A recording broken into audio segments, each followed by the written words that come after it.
Hello बच्चों, कैसे हो सभी। आज जो हमारा टॉपिक है फिज़िक्स का वो है एप्लीकेशंस ऑफ डायमेंशन। तो चलिए हम स्टार्ट करते हैं आज का टॉपिक, एप्लीकेशन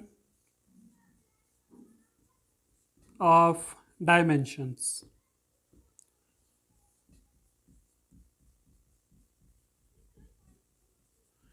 इसमें जो हम फर्स्ट एप्लीकेशन डिस्कस करेंगे, और बच्चों मैं आपको बता दूं कि हम जो एप्लीकेशंस डिस्कस करेंगे इसके अंदर वो हमारे पास 3 एप्लीकेशन होंगी। उसमें जो नंबर 1 एप्लीकेशन है वो एप्लीकेशन हमारी ये कहती है कि हम डायमेंशनली किसी भी इक्वेशन को हम चेक कर सकते हैं सही है या गलत है। तो इसी को देखते हुए हमारे पास एक रूल आता है, एक प्रिंसिपल आता है। जो फर्स्ट एप्लीकेशन है हमारी, मैं अगर उसका नाम लूँ तो फर्स्ट एप्लीकेशन जो हम डिस्कस करेंगे वो एप्लीकेशन का नाम क्या है, check the correctness of a given formula या ऑफ अ गिवन इक्वेशन। हम किसी गिवन इक्वेशन को क्या कर सकते हैं, चेक कर सकते हैं क्या वो सही है या गलत है। तो हम डायमेंशन का यूज़ करके किस तरीके से इस बात को चेक कर सकते हैं कि जो हम फार्मूला यूज़ कर रहे हैं वो फार्मूला हमारे पास सही है या गलत फार्मूला है। तो इसके लिए हमारे पास एक प्रिंसिपल आता है, जिस प्रिंसिपल को हम कहते हैं प्रिंसिपल ऑफ ह्यूमोजिनिटी। प्रिंसिपल ऑफ ह्यूमोजिनिटी, ये जो प्रिंसिपल है इसको बड़े ध्यान से समझना है आपने।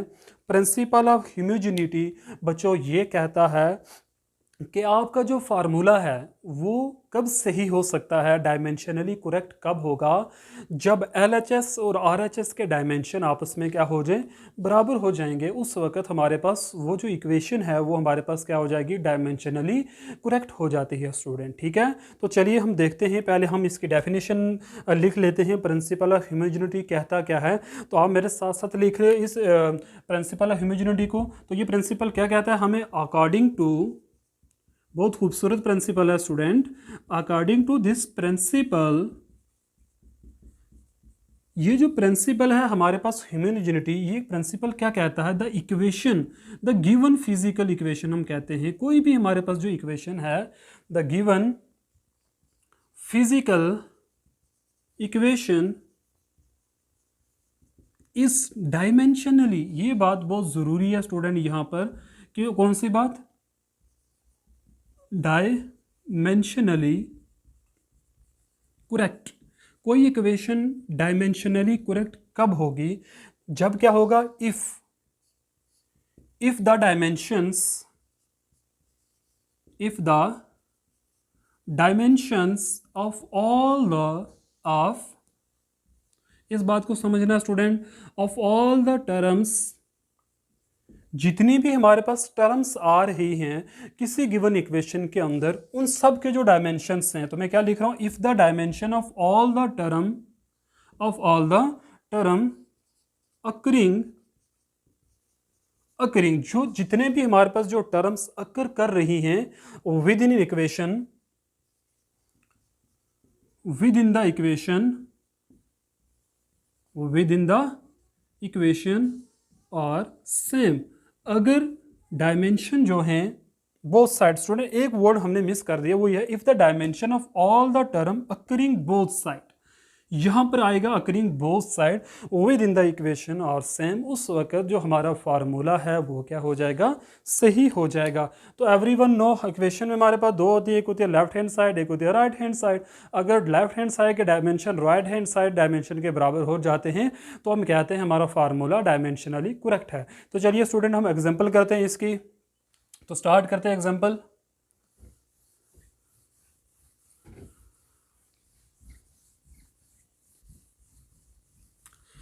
एग्जाम्पल जो हम स्टार्ट करेंगे, जो फर्स्ट एग्जाम्पल स्टूडेंट हम स्टार्ट करने जा रहे हैं, चेक करेंगे इस फार्मूले को, क्या ये फार्मूला डायमेंशनली करेक्ट है या नहीं है।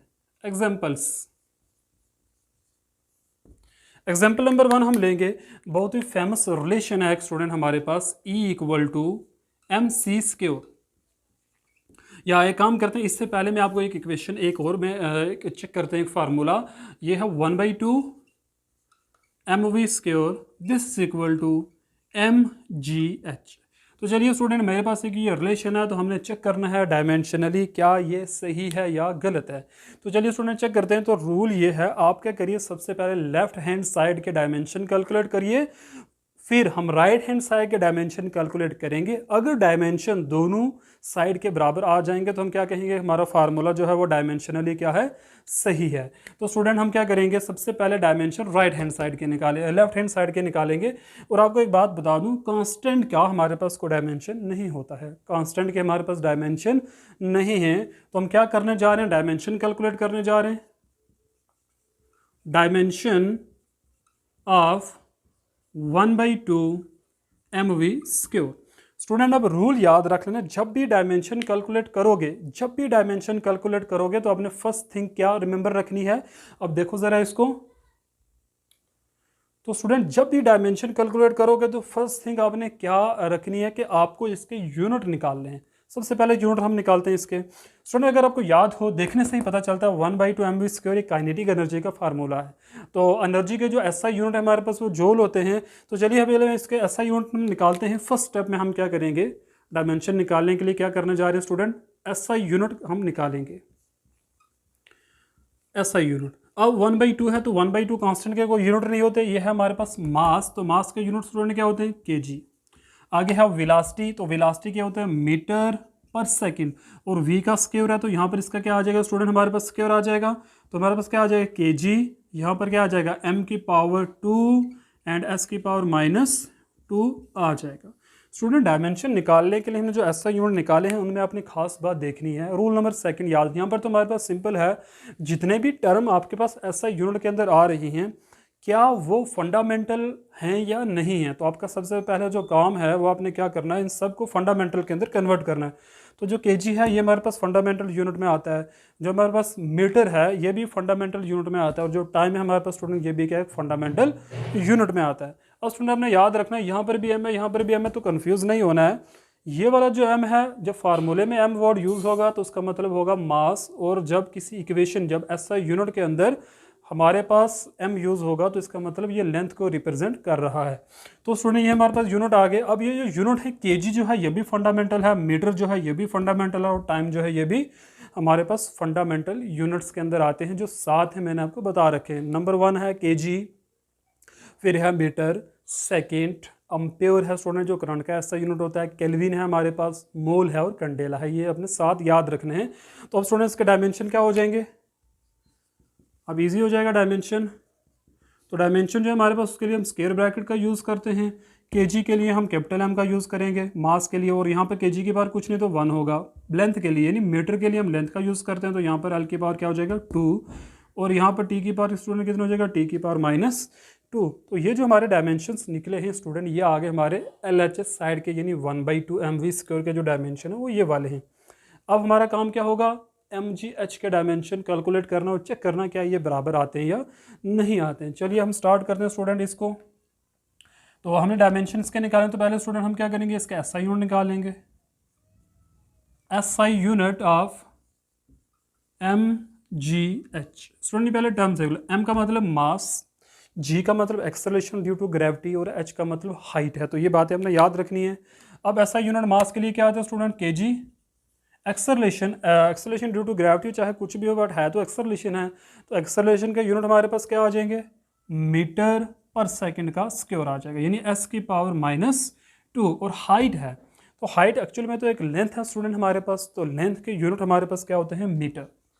तो यहाँ पर हम जब सॉल्व आउट करेंगे, केजी हमारे पास और कोई नहीं है तो सिंपल एक ही केजी है, यहाँ पर m की पावर कुछ नहीं तो 1, यहाँ पर भी m की पावर कुछ नहीं तो 1 आ जाएगा। और हमारे पास सॉल्व करेंगे कितना आ जाएगा स्टूडेंट, m की पावर 2 एंड s की पावर -2। तो स्टूडेंट जितने भी क्वांटिटीज हमारे पास SI यूनिट के अंदर आ रही हैं ये सारी की सारी फंडामेंटल हैं, तो हमें इसको अब कन्वर्ट करने की जरूरत नहीं है। तो डायमेंशन क्या आ जाएंगे हमारे पास, डायमेंशन, तो स्टूडेंट डायमेंशन क्या, केजी के लिए हम m वर्ड यूज़ करते हैं तो m की पावर 1, मीटर के लिए हम L का यूज़ करते हैं तो L की पावर 2, और टाइम के लिए T का यूज़ करते हैं तो T की पावर -2। तो स्टूडेंट लुक हियर, ये वाले डायमेंशन और ये वाले डायमेंशन आपस में क्या है, मैच कर गए। इसका मतलब जो फार्मूला हमने शुरू में लिखा था वो फार्मूला हमारा क्या है, सही है। तो हम क्या कहेंगे, ये जो फार्मूला है या डायमेंशनली क्या है, करेक्ट है। ये हमारा प्रिंसिपल है होमोजेनिटी है स्टूडेंट, डायमेंशनली करेक्ट। स्टूडेंट जल्दी जल्दी लिखो इसको आप, फिर हम आगे स्टार्ट करते हैं।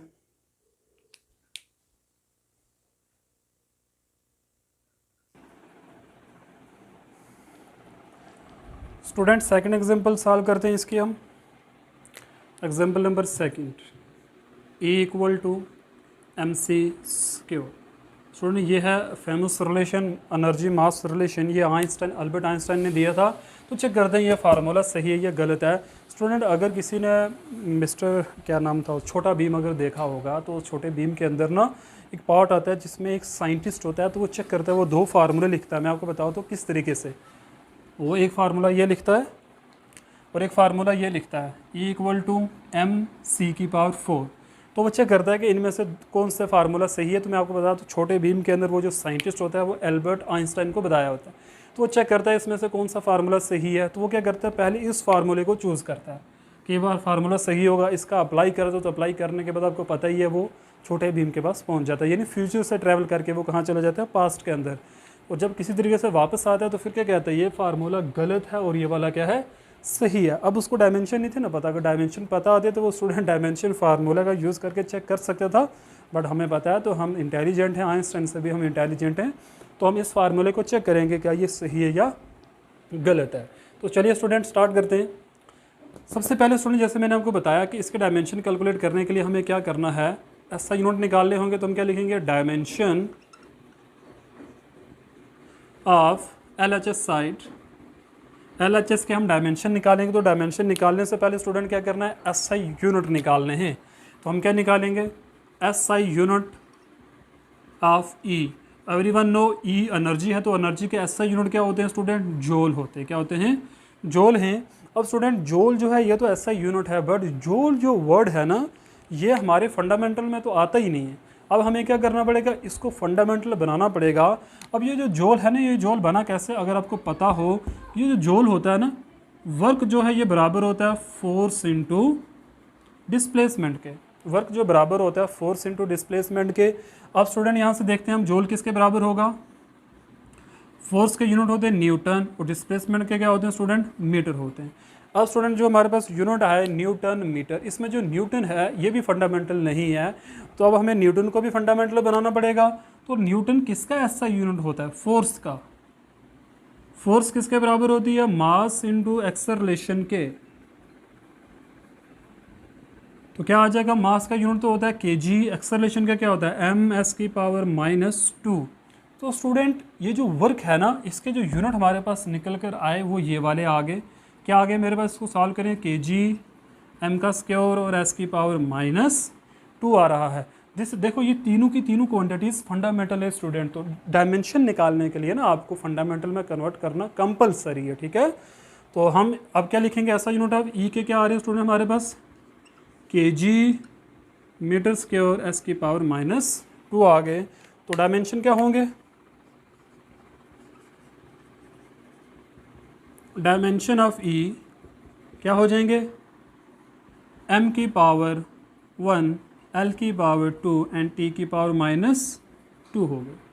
ये थे हमारे लेफ्ट हैंड साइड के डायमेंशन। अब हम राइट हैंड साइड के डायमेंशन चेक करेंगे क्या वो सही है या गलत है। तो मैं यहीं पर सॉल्व कर दूंगा, ऊपर आपने बस ध्यान रखना है यहाँ पर। तो बहुत सिंपल है ये। तो हम लिखेंगे डायमेंशन ऑफ RHS। तो RHS में स्टूडेंट हमारे पास क्या आ जाएगा, सबसे पहले SI यूनिट हमने निकालने हैं। तो SI यूनिट क्या हो जाएगा, ये स्टूडेंट बताइए मास है या मीटर है। तो रिमेंबर इट, ये एक फार्मूला है। तो फार्मूले में जो m है ये किसको रिप्रेजेंट करता है, मास को। तो ये हमारे पास मास है यहाँ पर। तो मास का यूनिट क्या है, kg। आगे c क्या है, यह है वेलोसिटी ऑफ लाइट। किसी चीज़ की भी वेलोसिटी हो बट है वेलोसिटी है, तो वेलोसिटी के SI यूनिट क्या होते हैं जी, मीटर पर सेकेंड। और यहाँ पर c का स्क्वायर है, तो यहाँ पर क्या आ जाएगा, इनका स्क्वायर आ जाएगा। तो सॉल्व इट, क्या आ जाएगा, kg मीटर स्क्वायर s की पावर -2। तो डायमेंशन निकालिए, तो क्या आ जाएंगे डायमेंशन, डायमेंशन स्टूडेंट क्या आ जाएंगे, m की पावर, kg की पावर कुछ नहीं तो 1। यहाँ पर मीटर है, मीटर के लिए हम l लेंथ यूज़ करते हैं, तो यहाँ पर स्क्वायर आ जाएगा। और टाइम t है तो t की पावर -2। तो स्टूडेंट ये वाला डायमेंशन और ये वाला डायमेंशन अगर आप देखो तो ये दोनों सेम आ गए। तो इट मीन्स हमारा जो फार्मूला है गिवन वो डायमेंशनली क्या है, सही है। तो स्टूडेंट आगे हम चलते हैं दूसरे क्वेश्चन की तरफ। आई होप कि आपको अच्छे से ये पता चल गया होगा। तो मैं आपको एक दो क्वेश्चन दूंगा, आपने वो सॉल्व ज़रूर करना है। तो आप एग्जांपल लिख लो, ये आपने सॉल्व करने हैं, इसके डायमेंशन आपको चेक करने हैं।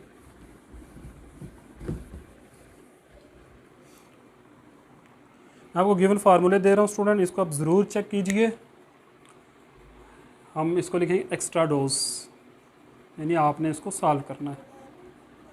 Extra dose student number 1, S equal to U T plus 1/2 A T का स्क्योर। सॉल्व इट और चेक करिए स्टूडेंट क्या ये फार्मूला डायमेंशनली सही है या नहीं है, ये आपका काम है। सेकंड आप देख लीजिए student, v equal to U plus A T. ये दोनों स्टूडेंट जो है ना, मैंने आपको जो क्वेश्चन दिए हैं, ये दोनों इक्वेशन ऑफ मोशंस हैं। v equal to U plus A T, यहाँ पर s डिस्प्लेसमेंट है, ये भी वेलोसिटी है। स्टूडेंट आपने याद रखना, ये s जो है ना, ये डिस्प्लेसमेंट को रिप्रेजेंट करता है। तो आपने फिर इसके डायमेंशन निकाल के चेक करना है क्या ये फार्मूला सही है या गलत है। तो स्टूडेंट ये थी हमारे पास फर्स्ट एक एप्लीकेशन थी। अगले लेक्चर्स के अंदर ना हम इनकी सेकंड एप्लीकेशन डिस्कस करेंगे, फिर थर्ड एप्लीकेशन डिस्कस करेंगे। तो ज़रूरी है आपने ना ये ज़रूर सॉल्व करना है और मुझे कमेंट करके बताइए कि मेरा लेक्चर आपको कैसा लगा। Okay, thank you very much.